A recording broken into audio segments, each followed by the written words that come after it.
Julia's POV. I had always been a woman of status, part of one of the wealthiest and most powerful families.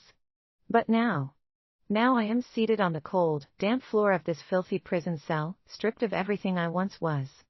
Suddenly, there was an approaching footsteps and just immediately, I saw a man approaching. He reached out to the prison door and creaks it open with a key. Seeing this man again, the jailer, my heart clenched as fear gripped me. Afraid of what he would do to me this time. His presence always causes me nothing but pain. Whenever he comes in here, I knew he was here to inflict on me one pain or the other. Now standing in front of me emotionlessly, he bent towards me as he held up my chin to make me look up to his face. Giving a smirk that didn't reach his eyes, his deep and emotionless voice broke the silence. Not quite the luxury you're used to, is it? He taunts, his voice thick with amusement. I shot him a glare, but my body betrayed me. I'm weak. Broken. He noticed. Don't look at me like that, he said with a smirk. I'm not the one who put you here. I know. Alex was the one who put me here. My husband, who had never loved me. The jailer took out his phone and showed me the report on his screen. The news headline itself was a punch to the gut. Julia Wilson, sentenced to 10 years for financial crimes. It's been posted on all social media, and he even scrolled through the comments, dozens of them, maybe hundreds. All from people who knew nothing but still felt entitled to judge me. Greedy woman got what she deserved. Hope she rots in there. My body felt numb. I wanted to yell, to break something, to make them all see the truth, that I wasn't the criminal. But my voice wouldn't come. Because of the love I had for him, Alex had always controlled everything, the finances, the accounts, and 90% of the company's activities were handled by him. But when the investigation started, the missing money from the company, the forged documents, it was my name on the paperwork. He set me up. And my blind love gave him the chance to frame me. I swallowed, my throat burning as I read the words. But the second headline made it worse. Alex Carter and Celeste Monroe, announcing their engagement. Celeste Monroe was Alex's first love who never let go. Even when I married Alex, she was always there. My presence meant nothing, she was always the one. I read the news over and over again, my eyes glued to the sickeningly sweet picture of them together. A wave of nausea washed over me. They snatched everything from me, locked me up in prison, and then announced their happiness to the whole world. Endless streams of tears ran down my cheeks in regret of how I found myself in this big mess. I guess this was my punishment for getting married to a man who I knew never feels nothing for me. If I had known that I would end up like this because of my blind love, 3 years ago, when Alex's grandfather betrothed me to Alex, I would never have agreed so happily. Now, the jailer gripped me by my hair as he stared at my dying face with a wicked smirk for some seconds, and just then, he brought out a knife, glaring at me emotionlessly. I realized that this time, he wasn't just going to hit me like he used to. Please. Don't. Kill. Me. I don't. Want. To. Die. I struggled with words weakly. This man ignored my plea, and just then, with the energy he could gather, he stabbed me, again and again and again and again. I grasped for every stab that goes inside me, my eyes already shutting as he twisted the knife inside my stomach. He twisted it over and over again, as a choked cry never stopped escaping my lips. Once he was satisfied, he left me falling to the cold floor. I could see my own intestine lying next to me. The world blurred. He then tossed something at me, and it landed with a dull clink at the floor beside my feet. It was a bracelet. A tarnished memory, a symbol of love I once believed in. I had given this to my lover, Alex, the only man I ever loved years ago. He had never liked it, had barely acknowledged it. But now, here it was, thrown at me like garbage. Not only has he put me here, he also wanted me dead. This was my end all because I married the wrong man. Love is pain, you know? I had loved him, trusted him, sacrificed everything for him. And he had betrayed me in the cruelest way imaginable. Tears blurred my vision, but I didn't bother to wipe them away. I was already broken. Too weak to cry. I could see the spirit of death roaming around me, waiting for me to shut my eyes so they could take me with them.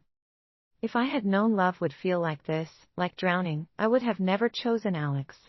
If there were a second chance, I wouldn't waste it on him. I wouldn't let him ruin me twice. Loving Alex was my biggest mistake, and I'll never make it again. I closed my eyes, letting the darkness consume me. The spirit of death is here to take me, to welcome me where I finally belong. When I opened my eyes again, I was met with an explosion of color and noise. Bright lights, murmuring voices, the clinking of glasses. The smell of champagne and cake was thick in the air. For a moment, I was disoriented, unsure if this was some cruel afterlife. But then I recognized it. The grand hall, the extravagant decorations, the lavish wedding cake that lay shattered on the floor. And me, kneeling amidst the mess, my hands trembling as I stared at the spilled champagne pooling around me. I gasped, the memory flooding back with horrifying clarity. This was the wedding. My wedding. With Alex. I remembered this moment vividly. In my previous life, Alex had humiliated me here, forcing me to pick up the ruined cake and drink the champagne off the floor like a dog. The guests had laughed, their cruel amusement cutting deeper than any blade. And I was only blinded by love. But this time was different. The weak me died with me in my previous life. My heart still burned with the memory of that cold, damp cell, of the pain and betrayal that had consumed me in my final moments. I wasn't the same person anymore. Laughter echoed around me as the guests watched, expecting me to grovel, to debase myself. My hands clenched into fists as anger surged through me, white-hot and unforgiving. Slowly, I stood. Gasps rippled through the crowd as my gaze locking onto Alex. He was standing at the far end of the room, his expression smug with a mocking devilish smile that reached his eyes. Obviously happy to see me in his mercy. I bent down and picked up a piece of a cake. I could still hear the murmuring voice of them. Is she going to eat that? Of course, such a doormat, said one of them. She really loves him shamelessly without any dignity. Another voice flew from the crowd. Their words hurt me. Hurt me so deeply that I felt broken to realize Alex had turned me into a laughingstock. I bet you, she would die because of Alex's one word, said by another, and immediately, a loud mocking laugh erupted behind me. The whispers started low, but they grew louder. I stood frozen in shame. She knew about her husband's lover and still threw herself at him. Pathetic, isn't it? Imagine being so desperate for scraps of affection from a man who'd already moved on. Did she think he'd choose her over the other woman? She's delusional. I clenched my fists, their words biting deep. My cheeks burned, not with shame. Laughter erupted, sharp and cruel. Poor thing, thinking she could compete with a history like that. Calloused is his real love. You were just a detour. Suddenly, I wiped the tears from my eyes, still holding the piece of cake, and without a word, I began to march straight toward Alex with so much courage. The room seemed to hold its breath as I approached him. When I reached him, I didn't hesitate. I hurled the piece of cake at his face with all the strength I could muster. It hit him squarely, splattering frosting and crumbs all over his perfect suit and groomed features. The room erupted in shocked gasps, the silence shattering like glass. Julia's POV. Alex was furious. His eyes, cold and sharp, glinted with the kind of rage that only comes from having one's ego bruised. The tendons on his neck tightened, and his jaw clenched so hard I could almost hear his teeth grinding. His nostrils flared slightly as he glared at me, struggling to comprehend how I had the audacity to throw a cake at him. A bead of icing slid down his pristine suit jacket and his hands curled into fists at his sides. The anger in his expression burned with one question: how dare she? But I dared, and I didn't regret it. Before Alex could spit out whatever venomous words he had brewing, my stepmother, Scarlett's fingers latched onto my arm, dragging me out of the hall. Her grip was firm, desperate. I could see the alarm in her eyes as she led me down a quiet corridor, away from the horrified murmurs of the gathered guests. Are you out of your mind? She hissed, her voice trembling with barely contained panic. Do you have any idea what you've done? I shrugged her hand off and turned to face her, crossing my arms defiantly. Yes. For once, I do. Her gaze softened into something like pity, although it was layered with her usual condescension. Listen to me, she said, smoothing down the front of her dress as if to compose herself. This is nothing, all right? It's just cake. You can eat it off the ground if you have to. It's not worth making a scene over. I recoiled, disgusted. Eat it off the ground? My voice rose with incredulity. Do you even hear yourself?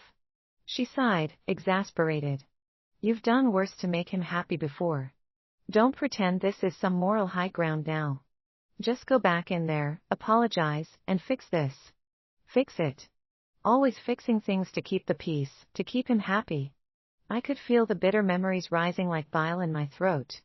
All the times I had swallowed my pride, compromised my dignity, and endured his cold indifference for the sake of this sham of love. And for what? To be publicly humiliated. I remember that night, Alex sat at the edge of our bed, his voice calm, detached, as he asked me to leave the room because his lover, Callus, would be spending a night with him. She sleeps in my matrimonial bed with my husband while I most times sleep in the store. As if that weren't enough, the next morning, he handed me her dress and asked me to wash it, and I did. Those happened in the past now, the weak me and not anymore. Scarlett's voice softened, pleading now. Don't throw everything away over something so small. You've worked so hard to get where you are. You've endured so much for this. Don't let one impulsive act ruin it all. I sighed, rolling my eyes. Her lips tightened into a thin line, her silence confirming what I already knew. She knew. Of course, she knew. She always knew, but she never cared. For her, my marriage to Alex would bring benefits to the family company, and then the company would belong to her and her son. My feelings, happiness, were expendable as long as the marriage was maintained. I turned on my heel and started back toward the hall, ignoring her frantic whispers behind me. Wait. Don't make another mess in there. You will regret it. Regret? The only regret I had was not standing up for myself in my past life. As I pushed open the double doors to the grand hall, a hush fell over the crowd. All eyes turned to me, their gazes heavy with expectation. They expected an apology, lowering my head, swallowing my pride, and beg for forgiveness as usual. Alex stood at the center of the room, still seething, his arms crossed as he waited for my groveling apology. His expression was smug now, confident that I would fall back in line like I always had. I walked toward him slowly, deliberately. My heart was pounding, but not with fear. It was resolve. I stopped a few feet away from him and looked him directly in the eye. He stepped closer, his both hands in his pockets, his voice dropping even lower, filled with menace. You are here to crawl back to me an apology? You always do. He laughed bitterly, shaking his head. Go ahead, throw all the cake you want. It won't make a difference. He leaned in, his eyes boring into mine. And that's why I'll always win. Then he stepped back, brushing the cake off his shirt with disgust. Now clean this up. He added. Everyone waited, breathless, for me to bow my head. Instead, I straightened my shoulders and spoke, my voice clear and steady. I am withdrawing from this marriage. Gasps rippled through the crowd like a wave. Alex's expression morphed from a mocking anger to shock, his mouth opening and closing as if searching for words. I tilted my head, a bitter smile tugging at the corners of my lips. Everyone froze mid-sip of their champagne, their murmurs silenced. I no longer want to be his wife, I announced again. Standing straighter than I ever had. He took a step forward, crossed his hands against each other and exhaled slowly. I could feel the pressure of the moment tightening around me. His brows furrowed in disbelief flashing in his eyes as he let out a short chuckle. He shook his head as if trying to comprehend the words I had just said. You are backing out of this marriage. He stepped toward me, not threatening, but challenging. I could feel the heat of his anger building. I looked Alex in the eyes. Yes, I replied. His expression shifted for a moment, then it was gone, replaced by that mocking grin of his. He threw his head back and laughed, loud and unrestrained. Oh, come on, he scoffed, still chuckling. You think I don't know what this is about? You can't even imagine a life without me. You've been dying to be my wife, and now you're going to throw it all away? Please. You think you can just walk out and leave everything behind? You can't survive it, you know? You will definitely die of a heart attack while thinking about me, he sneered. I felt my face flush anger and humiliation, but he wasn't done. He stepped closer, his voice dripping with condescension. You'll come crawling back. You always do. You don't want to leave me. You never have. He paused, his eyes gleaming with amusement, before his words dropped lower, almost a taunt. You'll miss me too much. I stood there, frozen, as he laughed again, a cruel, hollow sound. Before I could respond, there was a soft sound of footsteps, a faint shuffling of feet. My attention snapped behind, and I saw her, Celeste, standing there. Dressed in long luxury pink gown, pink silver heel, a long hair tied up which dropped down and a light makeup. Flawless skin and beautifully curved, who wouldn't love such an epitome of beauty? I don't want to ruin your wedding, she said, her voice barely above a whisper, breaking the tension. She took a small, hesitant step forward, wringing her hands together as if she were trying to hold herself together. I couldn't tell if she was being sincere or if this was just a performance. Celeste, you're not going to ruin anything, I said flatly, trying not to let my frustration seep through. The wedding was a mistake long before. Alex's face hardened, and for a moment, I thought he might lash out. Instead, he let out a humorless laugh, his eyes darting back to Celeste with that same coldness that had been there since the start. My love, just stop, he said, his voice laced with irritation. You're not ruining anything. He replied and planted a kiss on her forehead. He didn't look at me directly, but his voice was calm, controlled, and devoid of any sympathy. Listen, she began, her voice soft but firm. You shouldn't leave Alex because of me. This isn't what I wanted. I let out a bitter laugh, shaking my head. Enough. I interrupted, my voice firmer now. Celeste flinched, but I didn't care. She opened her mouth, probably to argue or justify, but I didn't give her the chance. This marriage no longer exists, I said coldly. And honestly. You two are perfect for each other, a match made in hell. An asshole and a bitch. Fitting each other. Enjoy your dumpster fire of a relationship. With that, I walked away. I could also feel the glances of everyone who remained speechless. Julia's POV on that day, the news was plastered with headlines about the scandal. Every channel, every gossip column, every blog, everyone was obsessing over the same topic, the broken marriage. The speculations were as wild as they were entertaining. Some said the reason I had called it off was because I'd discovered my ex-husband was a psychopath. Others claimed he was secretly gay. The most ridiculous one was that he had some kind of, problem in the bedroom. I sat cross-legged on my bed, clutching a tub of popcorn in one hand and my glass of cold orange juice in the other. I couldn't stop laughing as they paraded expert opinions and anonymous sources on screen. If they only knew the truth. My ex-husband was no psychopath. The fact that the whole city had turned it into a soap opera was just the cherry on top.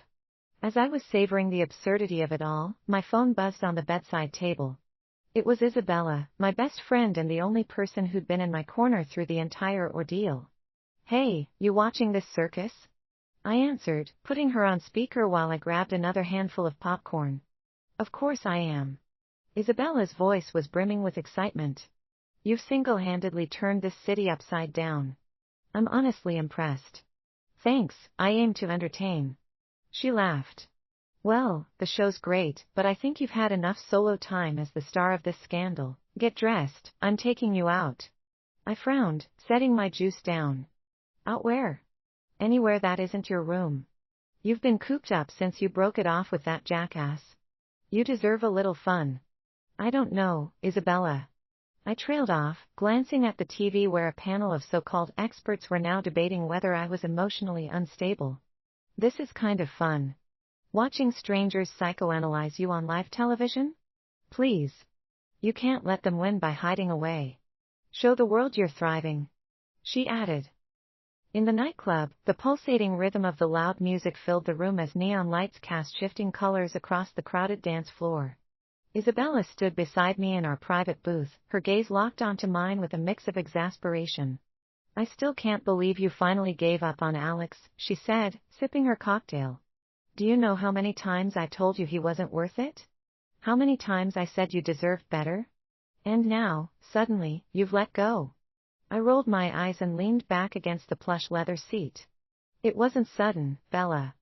It took years of lies of being treated like I was disposable. I finally woke up.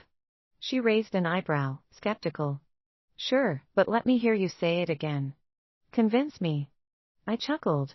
I'm done with him. Completely, utterly done, and I've never felt lighter. Isabella smirked, clearly still unconvinced.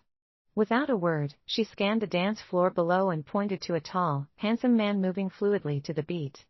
His dark hair was slightly tousled, his sharp jawline accentuated by the club's dim lighting. Him, she said, her grin mischievous. Let's see how serious you are about moving on. Before I could protest, she waved him over. Moments later, he sauntered into the private room, confidence radiating off him. Up close, he was even more striking, broad shoulders, deep green eyes, and a lazy smile that could melt ice. Hey, he said, his voice smooth. I'm Lucas. He held out his hand, his gaze locking with mine. I hesitated for a split second before placing my hand in his. Nice to meet you, Lucas. I'm Julia, I said, biting the corner of my lips seductively as I felt a faint blush creep up my cheeks while he held my waist, we both moving slowly to the beat. Well, Julia, he said, leaning slightly closer, it's rare to see someone as stunning as you just sitting in a booth. Glad to do this with you. I almost forgot how beautiful I looked. My presence could weaken a man's leg and pride. In my previous life, I was always mistreated by Alex and ignored that I was still attractive. A queen and more. Suddenly, Lucas's hand flew to my face as he gently pushed the strands of hair that covered my face. Our eyes were still locked and just then, I began to blush, touched by this gentleman's gesture. Alex never treated me this way. Suddenly, the ringing sound of my phone shattered the moment. I looked at my phone screen, it was Mr. Sterling calling, Alex's grandfather. Grandfather chose me to be Alex's wife because he liked me, because he thought I would be good for Alex. I owe him an explanation, at least. He saw something in me, in us, that I can't seem to find anymore. But how do I tell him that love isn't enough? That I tried, and it still wasn't right? I excused myself to pick the call. On the other end of the call, he exhaled. I was afraid this would happen, he murmured, and for the first time, I felt something I hadn't expected, pleading. I know you've made your decision, my child, he continued.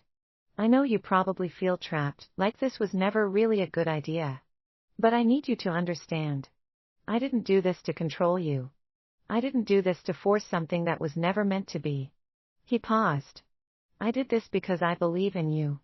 In you both, in what you could be together. His voice wavered then, just slightly. I've seen what happens when love is left to chance. It slips away. Alex needs time. Give him time to learn to love you, my child. I swallowed hard, my chest tightening.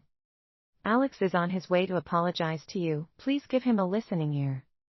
Before I could respond, the door to the private room was kicked open with a loud bang. My head snapped toward the entrance, and my heart sank as Alex stormed in, his face a mask of fury. Already with another man? You cheap whore.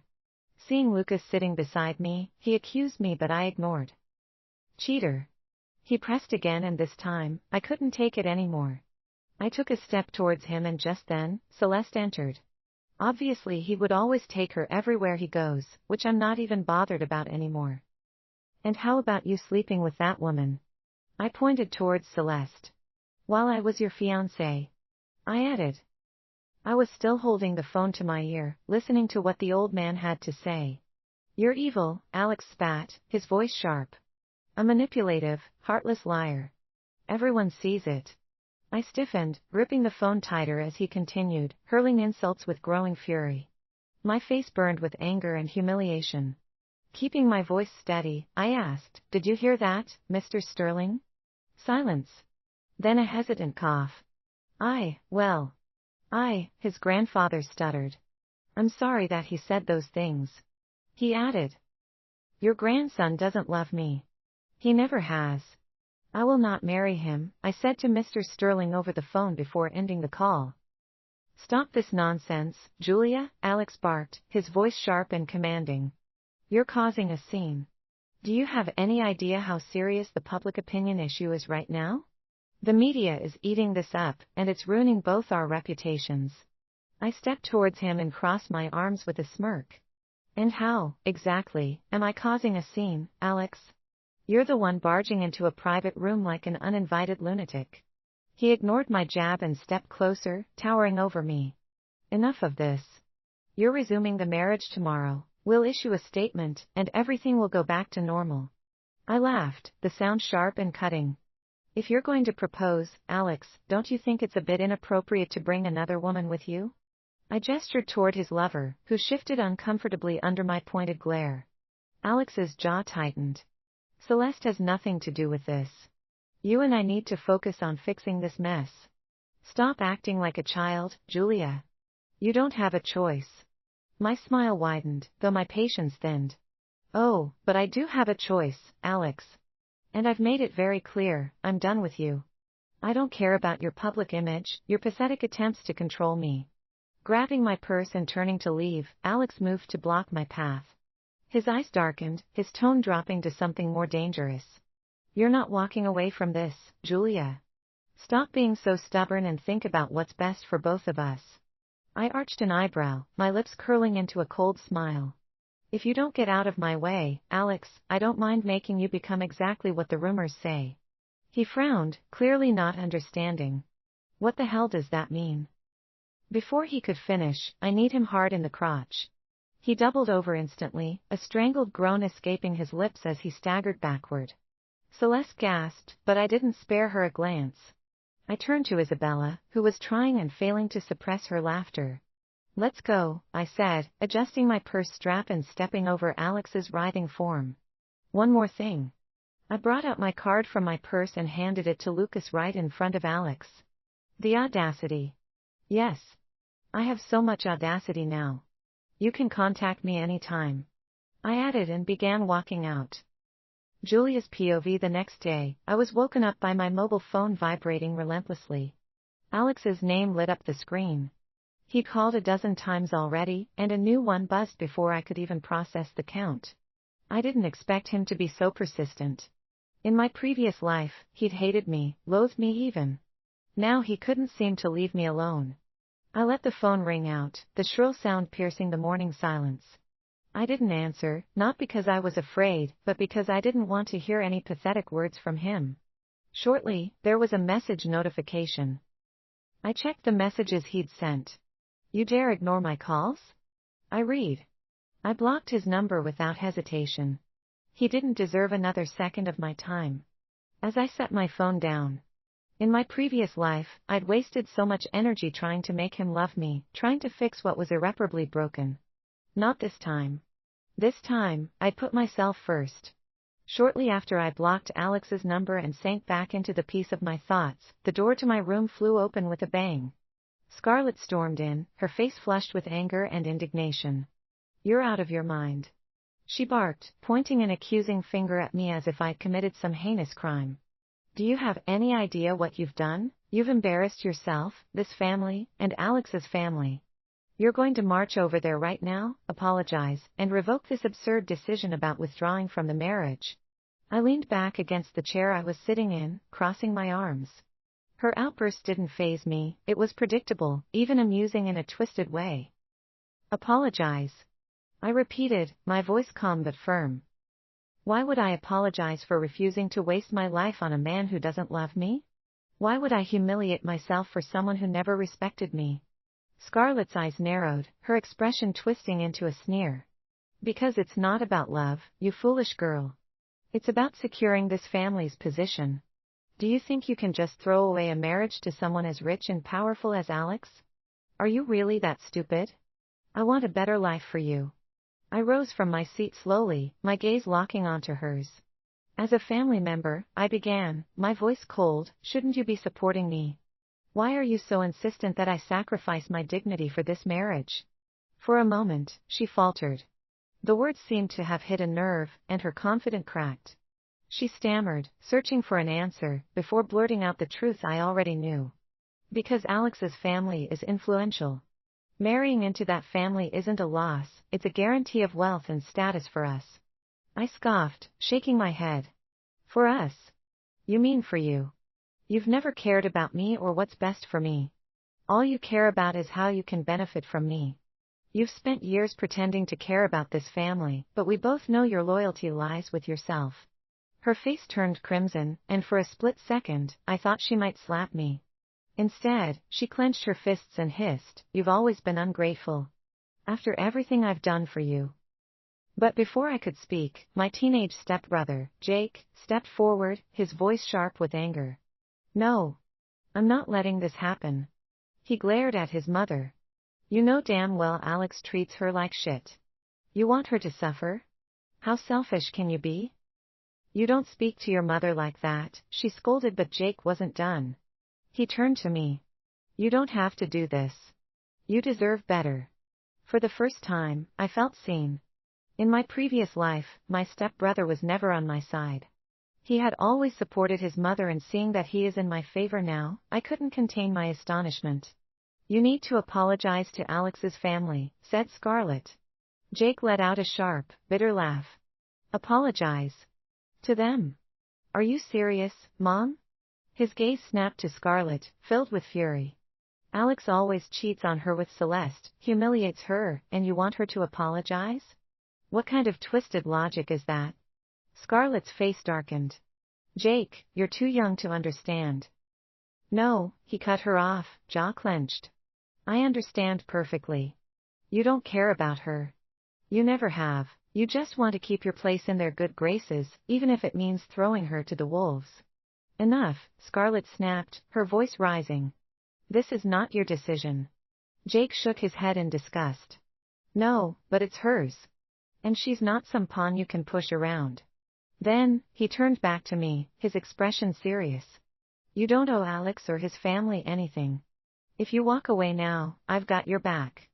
I swallowed hard, surprised at how he was defending me. In my past life, Jake had never stood up for me like this. Scarlett scoffed, turning to me with a sneer.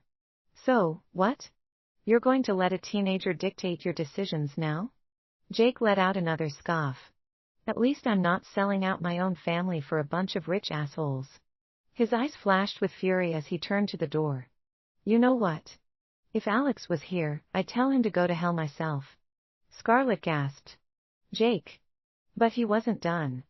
Screw Alex. Screw his family. And screw you for trying to make her crawl back to him. He took a deep breath and turned to me again, his voice was low and welcoming. You don't have to be afraid anymore.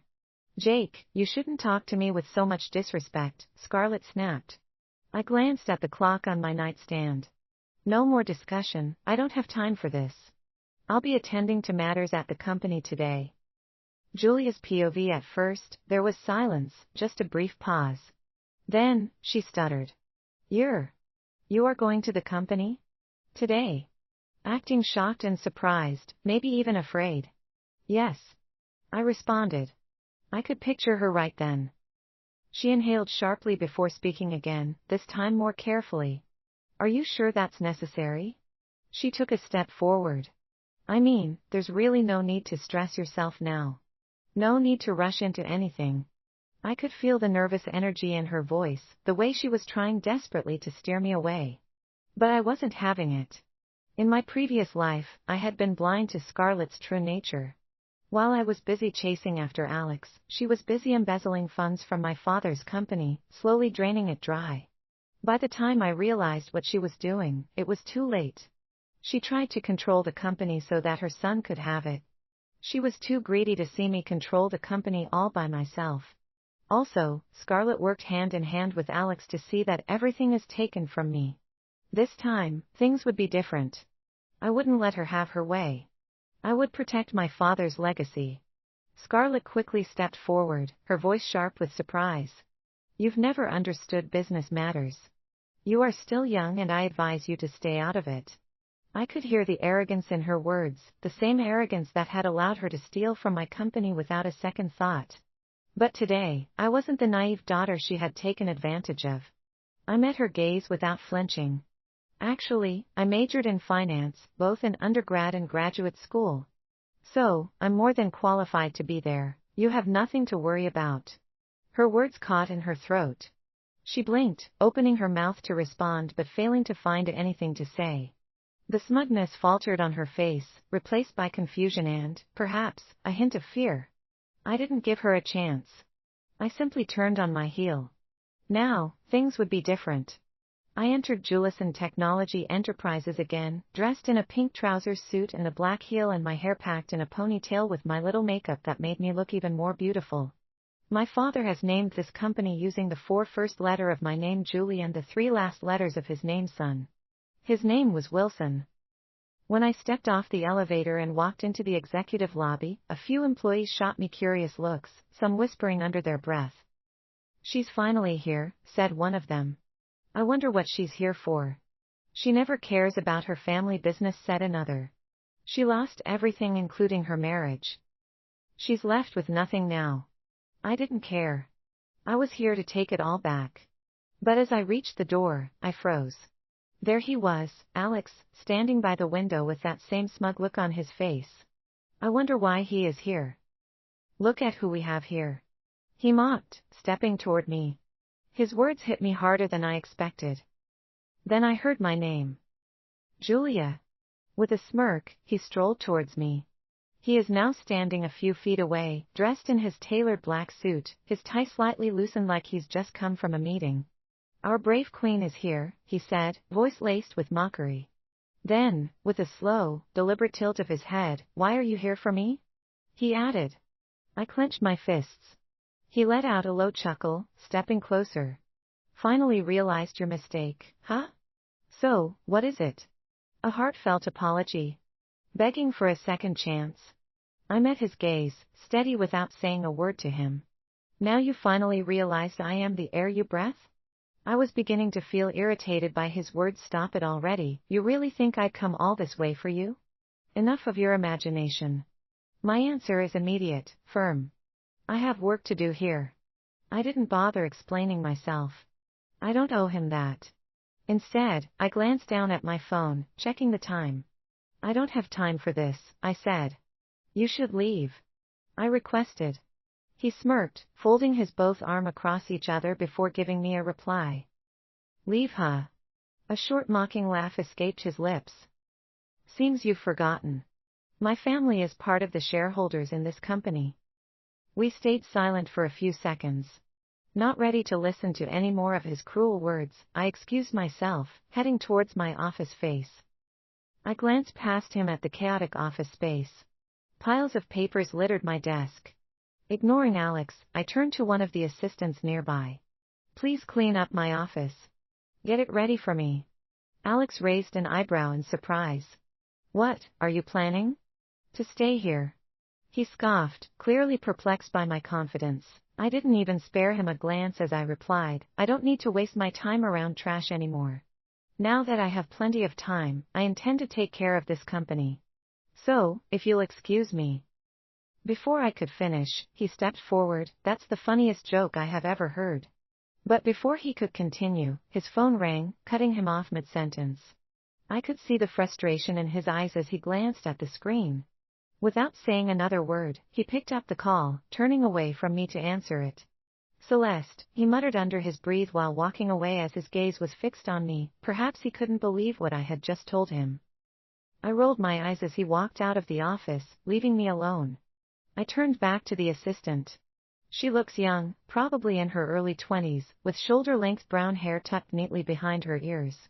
Her blue blouse is crisp, and she looked tense, as if still adjusting to the formality of the place. When she noticed my gaze towards her, she offered a polite but slightly hesitant smile. "You must be new here," I asked, returning the smile. "Yes, I just started this week," she replied. I nodded, studying her for a moment. "What's your name?" "Oh," she straightened a little more. "Emily. Emily Marcus." "Well, Emily, let's hope you're good at keeping up. This place moves fast. Bring me the latest work documents, please." She nodded and quickly went to retrieve them, while I surveyed the office. It didn't take long before she returned, placing a thick folder in front of me.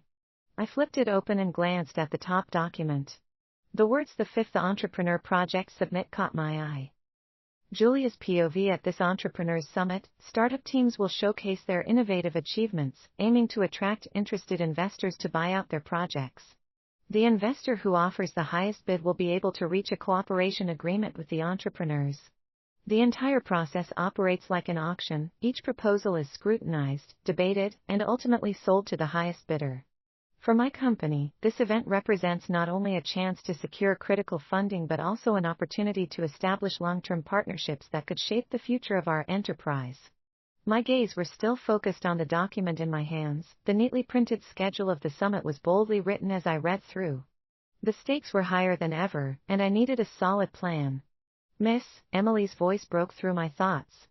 Scarlett has already refused the invitation to this summit. As per Alex's orders. He instructed me to keep the document aside because he won't be attending to it, she said. I lifted my face to hear the news. Of course, I'd expected as much. In my previous life, Alex had ensured my enterprise was kept away from every opportunity that might help it thrive. He made sure of that and would as well try to bring down any progressing project under me in this company. This time, I wouldn't allow him to dictate my future. Emily, report the current financial situation, I requested, folding the document and placing it aside. Emily hesitated, her fingers nervously clutching her tablet. Ma'am, the funds are in severe shortage, she admitted, her voice trembling slightly. And, after the news of your broken engagement, several investors have withdrawn their support.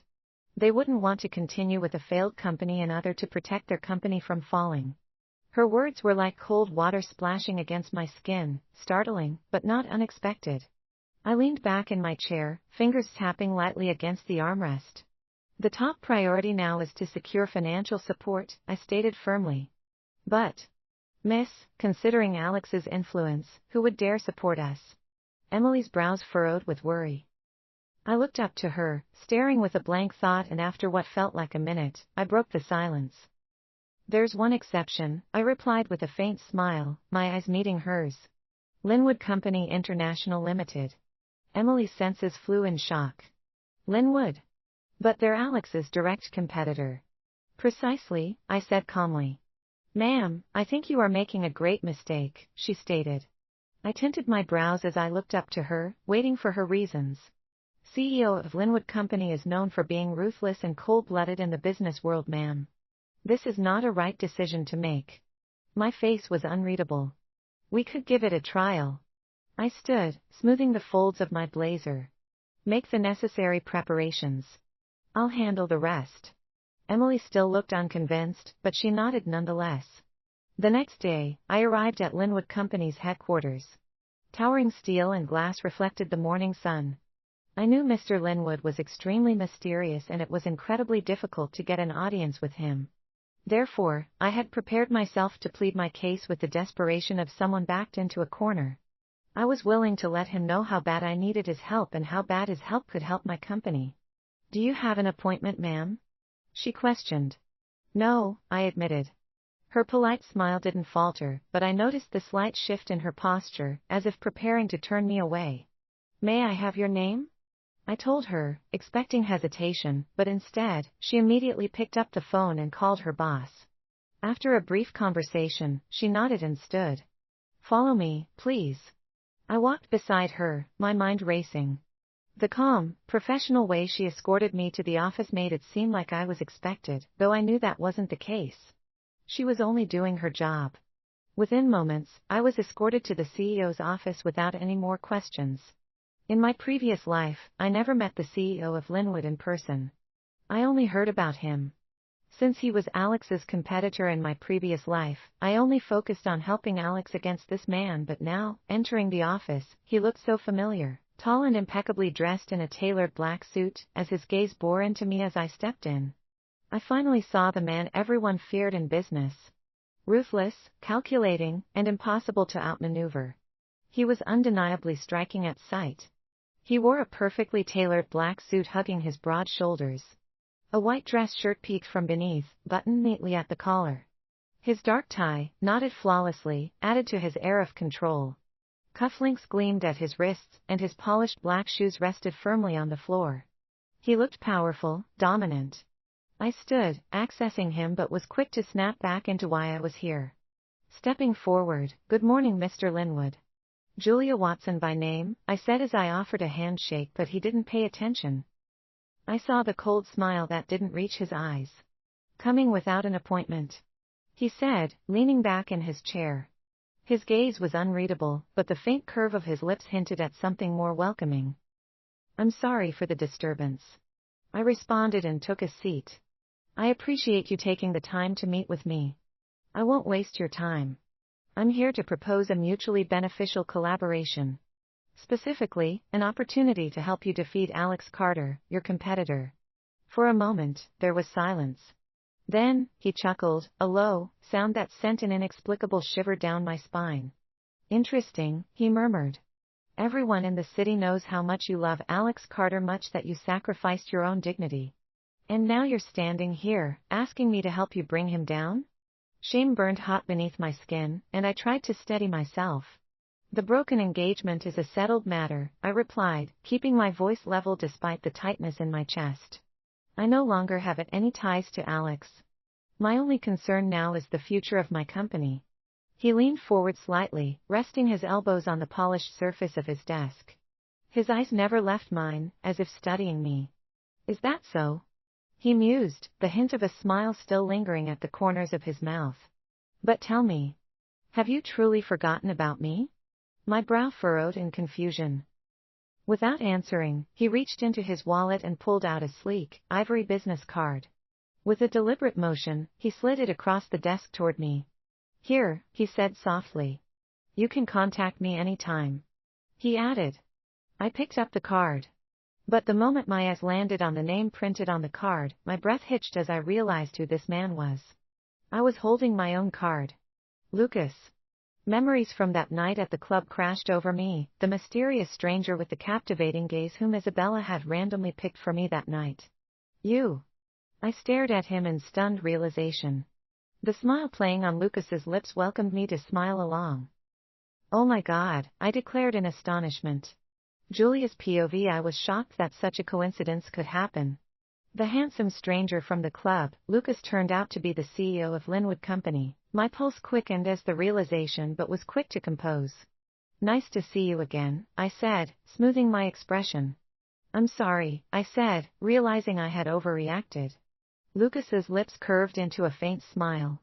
"No need to apologize. Life is full of surprises, isn't it?" Lucas leaned back in his chair, a smirk playing on his lips. "You know, I still remember that dance we had at the club. You were bold, confident. Pressed right up against me even though you weren't a good dancer." I chuckled out a smooth short laugh. "And then," he continued, ignoring my flustered state, "you had the guts to put Alex in his place. That was something." "It just happened," I replied. Laughter erupted around the table. Lucas shook his head, amused. Whatever it was damn entertaining. He leaned back in his chair, the leather creaking softly beneath him. "So, what was that proposal you mentioned earlier?" Grateful that he finally changed the topic, I met his gaze. "It's about the creator project you and Alex are vying for. The advanced security system which will be presented at the upcoming Entrepreneur Summit." Lucas set his glass down, his interest piqued. "I'm listening." "There are major loopholes in that project," I continued. "Competing with Alex for a high-price buyout isn't cost-effective, and if you buy it, you'll suffer significant losses within half a month. In my previous life, after Linwood Company purchased the security system project, a major malfunction occurred on just the second day of its application. The system crashed beyond repair, leaving entire networks exposed. Sensitive data was compromised, and several high-profile clients suffered security breaches from scammers. The backlash was immediate. News outlets ran headlines about Linwood's failed investment, and social media exploded with criticism. Investors pulled out, and the company's stock plummeted. The financial losses were staggering, but the damage to Linwood's reputation was even worse. I wouldn't let history repeat itself. Silence stretched between us. Lucas's smile faded, replaced by a cold, assessing look. "Are you suggesting I'm incapable of evaluating a project?" His voice carried an edge of skepticism. "Or did Alex send you to mislead me?" "I don't care if you believe me or not," I replied calmly, meeting his gaze without a hint of discouragement. "But I'm willing to make a bet. If I'm right, you'll provide financial support to my company and help us through this difficult time." Lucas tilted his head slightly, studying me with an intensity that made my pulse skip a beat. Then, to my surprise, he chuckled softly. "If your company's on the verge of collapse, it makes sense that you take a bold risk like this," he mused. "All right. I'll take your bet. We'll see who's right at the summit tonight." The evening air was cool as I stood at the entrance of the grand auditorium. Elegant chandeliers illuminated the glass-paneled ceiling, and the faint hums of conversations by people drifted through the air as guests began to arrive. My attention was on my phone as I saw I have received a text from Alex. "What are you up to again? Grandpa already told you that you have to be my partner tonight. Stop making trouble." I sighed and left my message app. I exhaled sharply and with a swap, I saw so many missed calls from Alex. Asshole. I cursed silently beneath my breath as no one noticed. A moment later, my phone buzzed again with a message notification from Alex. "I am on my way with Celeste. Don't regret missing the opportunity to stand by my side. He never ceases to amaze me, does he? Crazy man." I cursed. A sleek luxury car pulled up at the entrance, the valet swiftly opening the door. Whispers rippled through the crowd as Alex stepped out in a tailored black suit, every detail of his appearance immaculate. His perfectly styled hair and confidence drew admiring glances from every direction. Following closely behind him, Celeste emerged with a smile, her emerald green gown hugging her slender body like it was made for her alone. Diamond earrings caught the light, and her long, wavy hair cascaded elegantly down her back. The voices of the audience were in hushed tones. "Wow, they look stunning together," one said. "Such a perfect couple," another said. "I heard Alex personally invited her tonight. So romantic." "Poor thing," someone added in a stage whisper, eyes focusing toward me. "Must be hard seeing her ex-husband with someone like that." I wouldn't give them the satisfaction of a reaction. Meanwhile, Celeste basked in the attention, tilting her head just so as photographers snapped shot after shot. She whispered something to Alex, then, as if noticing me for the first time, approached with a saccharine smile that didn't reach her eyes. "Julia," she said sweetly, her voice pitched just loud enough for those nearby to hear. "It's so nice to see you here." I said nothing, offering only a faint, polite smile. "Come now, no hard feelings, right?" she added, stepping closer. Her eyes gleamed in whatever I couldn't recognize as she leaned in as if to offer a friendly hug. Instinctively, I shifted back. With a gasp, Celeste pushed herself down, stumbling forward and fell hard onto the ground. Her cry of pain rang out, instantly drawing every eye. "Oh my gosh, are you all right?" someone exclaimed as gasps and murmurs swept through the crowd. "Celeste." Alex, who had been chatting with a fan nearby, rushed toward us. His eyes blazed with fury as he crouched beside Celeste, helping her to her feet. "What the hell is wrong with you?" he snarled at me, voice echoing for everyone to hear. "Even in public, you can't help but show your true colors." I didn't. But before I could finish, the crowd had already turned against me. "Typical," someone muttered. "She's just bitter because Alex moved on. No wonder her business is failing. Can't even hold herself together at an event like this." I clenched my fists at my sides. The weight of their stares pressed down on me, suffocating me. "Alex, I didn't mean to," Celeste stammered, clutching his arm as tears shimmered in her eyes. "Of course you didn't," Alex soothed, brushing her hair from her face with a tenderness that made my stomach twist. Then he turned his glare back on me. "Stay away from us tonight. I won't have you causing more trouble." Just as I opened my mouth to retort, another sleek luxury car pulled up to the entrance. The murmurs of the crowd stilled as a valet opened the door, revealing a man who commanded attention without uttering a word. Lucas stepped out with the fluid grace of someone accustomed to being watched. His midnight blue suit, tailored to perfection, hugged his broad shoulders and tapered down his muscular body. The crisp white shirt beneath his jacket accentuated the strong lines of his chest, and the silk tie, deep burgundy, added a subtle touch of color. Golden cufflinks gleamed against his sleeves, and the faint sheen of his polished leather shoes caught the light with every step. But it was his face that truly stunned the crowd. Words weren't enough to describe how handsome he appeared tonight as the audience murmured to themselves, realizing this man wasn't just an ordinary man. "Who is that? He's gorgeous. Wait, isn't that Lucas from Linwood Company? What's he doing here?" Ignoring the whispers, Lucas walked directly toward me. Without hesitation, he slid an arm around my waist, the warmth of his hand resting possessively against my hip. "It's cold outside," his voice was loud enough for the audience to hear. I could see how their attention was on us. "Why didn't you wait for me inside?"